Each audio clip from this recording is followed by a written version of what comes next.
Magandang umaga sa lahat. Inanyayahan ko ang lahat na tumayo para sa ating panimulang panalangin na pinangungunahan ni Binibining Yuro. Sa pangalan ng Ama, ng Anak, ng Espiritu Santo. Amen. Manatiling nakatayo para sa ating maikling ehersisyo nang sa ganun maging aktibo kayo sa ating talakayan ngayong umaga. Ang gagawin niyo lamang ay sundin ang bawat galaw na ipapakita ko sa inyo dito sa TV screen.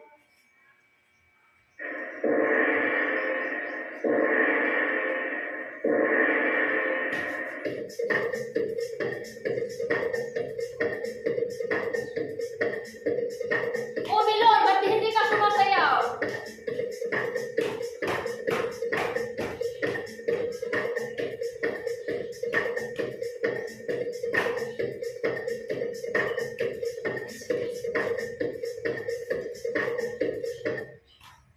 Okay, na-ehersisyo ba ang lahat?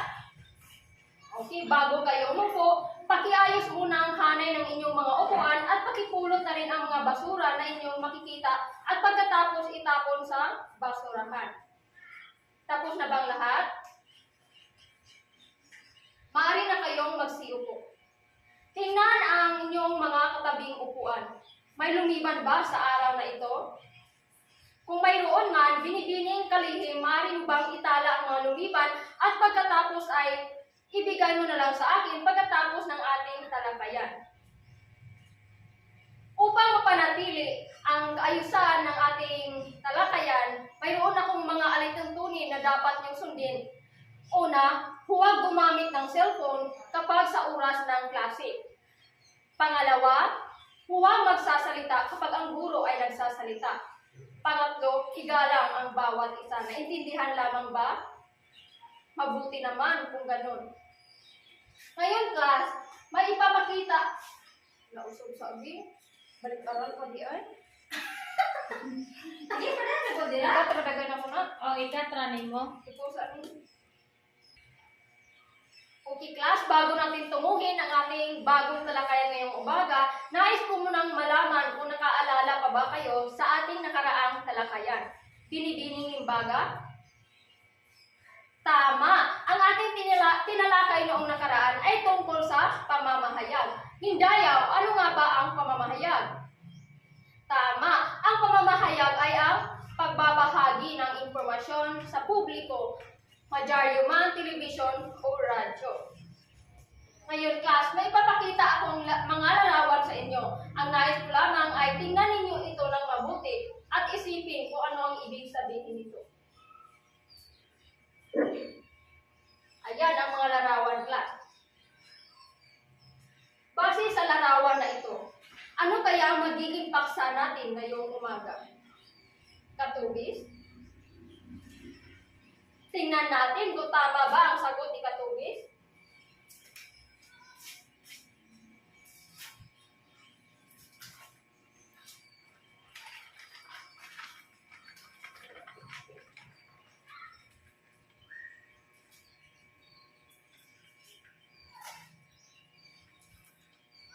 Tama. Ang tatalakayin natin ngayong umaga ay tungkol sa kahulugan at kahalagahan ng panitikan. Pero bago natin ito tuluyang dakuin, ay nais ko munang basahin ninyo ang mga layunin na dapat nating makamit sa umaga ito. Basahin ang sabay-sabay. Maraming salamat.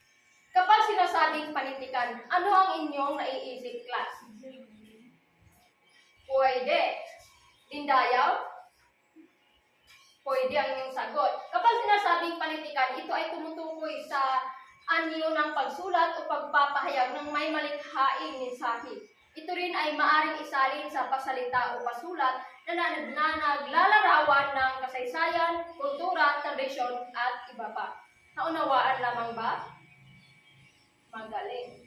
Punta naman tayo sa kahalagahan ng panitikan. Ano-ano kaya ang mga kahalagahan ng panitikan? Yurong Minyalin. Pwede. Narito ang mga kahalagahan ng panitikan. Una narito ay ang pagpapahayag ng kultura at tradisyon. Sa pamamagitan nito, ipinapakita ang pagpapahalaga ng pagpapahalaga natin sa yaman ng kultura at tradisyon ng ating bansa. Pangalawa, nagpapayaman ng wika. Sa pamamagitan ng panitikan, nagpapayaman natin ang ating wika dahil sa pagsulat natin ng mga nobela, parabola at iba pang akdang pampanitikan na may kaugnayan sa mga paksang karugtong sa ating kultura at tradisyon. Naunawaan lamang ba? Magaling. Pangatlo, nagbibigay ng aral at halaga ng buhay. Maaari niyo bang basahin ng sabay-sabay? Maraming salamat. Sa kahalagahan na ito, ang halimbawa nito ay ang parabola. Kahit mga hayop ang nagsilbing karakter sa isang kwento, mayroon tayong mga aral na napupulot o natutunan mula sa kwento kahit ang mga karakter ay mga hayop. Naunawaan lamang ba? Pang-apat ay ang nagpapalawak ng kaisipan at imahinasyon. Sa pamamagitan ng pagsulat natin tungkol sa kultura, tradisyon o kasaysayan, sa pamamagitan nito, nagpapalawak ang ating kaisipan at imahinasyon na muni-munihin ang mga bagay na nangyayari sa ating paligid, lalong-lalo na sa ating bansa. Ang panglima naman ay ang nagsisilbing salamin ng lipunan. Kapag sinasabi nagsisilbing salamin ng lipunan, ano kaya ito? Basahin ng sabay-sabay. Maraming salamat sa pagbasa. Nagsilbing salamin ng lipunan, ang panitikan ay naglalarawan ng kaganapan sa ating lipunan. Kahit ilang dekada, taon o panahon ang nagdaan, nanatiling naukit ang pangyayari ng ating lipunan dahil sa pagsulat ng panitikan kahit na noong unang panahon, lalong-lalo na ni Dr. Jose Rizal at kahit sino pang manunulat ng ating bansa. Ang panghuli ay nagpapalakas ng pambansang pagkakakilanlan. Pakibasa, Jerome. Maraming salamat. Ang pagbasa ng Pilipinong panitikan ay nakatutulong sa ating mga Pilipino upang mapalakas ang ating pambansang pagkakakilanlan. Dahil sa pamamagitan ng panitikan, nabubuo ang ating identidad. Nabubuo ang ating identidad na kahit pabago-bago man ang henerasyon, ay nanatili itong buo at napapalawak sa pamamagitan ng pagsulat ng panitikan. Maging isalin ito sa pasalita. Ito pa rin ay naglalarawan o nag-uudyok ng ating mga kasaysayan, karanasan sa ating lipunan, lalong-lalo na dito sa bansang Pilipinas. Naunawaan lamang ba ang mga kahalagahan ng panitikan, class? O may maidagdag pa ba kayong impormasyon tungkol sa kahalagahan ng panitikan? Kung wala na, sa puntong ito, kayo ay aking papangkatin sa 2 pangkat upang mapadali ang pagpapangkat. Sa hanay na ito ang magsisilbing unang pangkat at ang pangalawa naman itong hanay ang magsisilbing pangalawang pangkat. Narito ang inyong gagawin. Basahin ng sabay-sabay. Maraming salamat. Kayo ay gagawa ng malikhaing presentasyon na nagpapakita ng pagpapahalaga sa lipunan. Bibigyan ko lamang kayo ng 5 minuto para sa inyong rekreasyon at 3 minuto sa pagpresenta dito sa harap. Naintindihan lamang ba? Pero bago ninyo gawin ang inyong presentasyon, nais ko munang ipakita ang inyong pamantayan upang magsilbing gabay sa inyong gagawin. Basahin ng sabay-sabay. Maraming salamat. Ang inyong 5 minuto ay nagsisimula na. Tapos na ba ang lahat? Kung tapos na ang unang pangkat, maaari na ninyong itanghal ang inyong nagawang malikhaing presentasyon dito sa harap. Palakpakan natin ang unang pangkat. Bigyan natin ito ng very good clap. Pagbilang ko ng 3, magsimula. 1, 2, 3.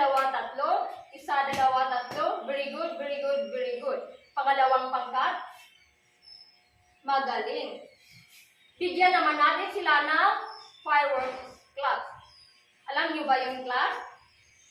Ganito lamang yun. 3 palakpak, 3 padyak.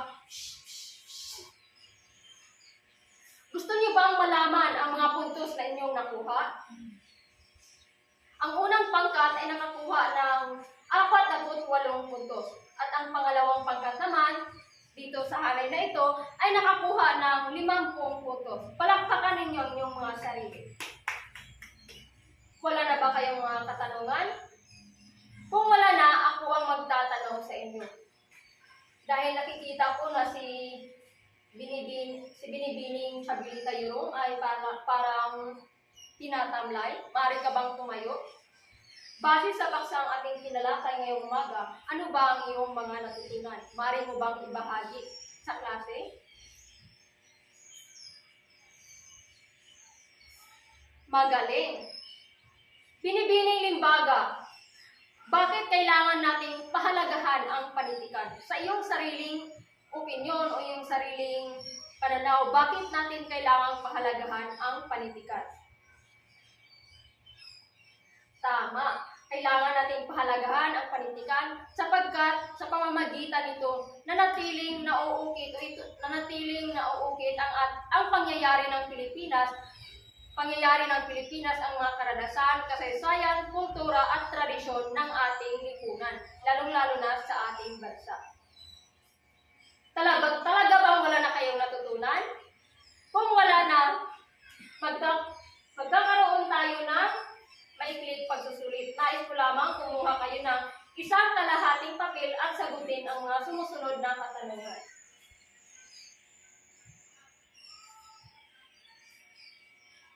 Bibigyan ko lamang kayo ng 5 minuto para sa pagsagot.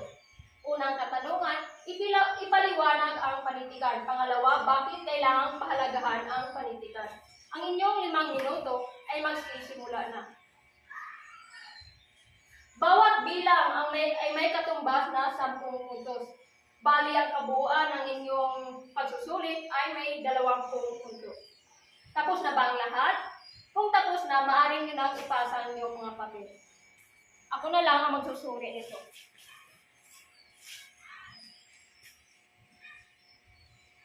Wala na ba kayong mga katanungan ukol sa ating paksang tinalakay na ang kahulugan at kahalaga ng panitikan?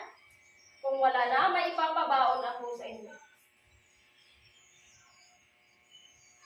Pagsaliksik kayo tungkol sa mga anyo at uri ng panitikan at isulat ito sa long bond paper. Lagyan ng disenyo at margin. Ipapasa na lang ninyo ito sa susunod naming pagkikita. Paalam at maraming salamat sa inyong class.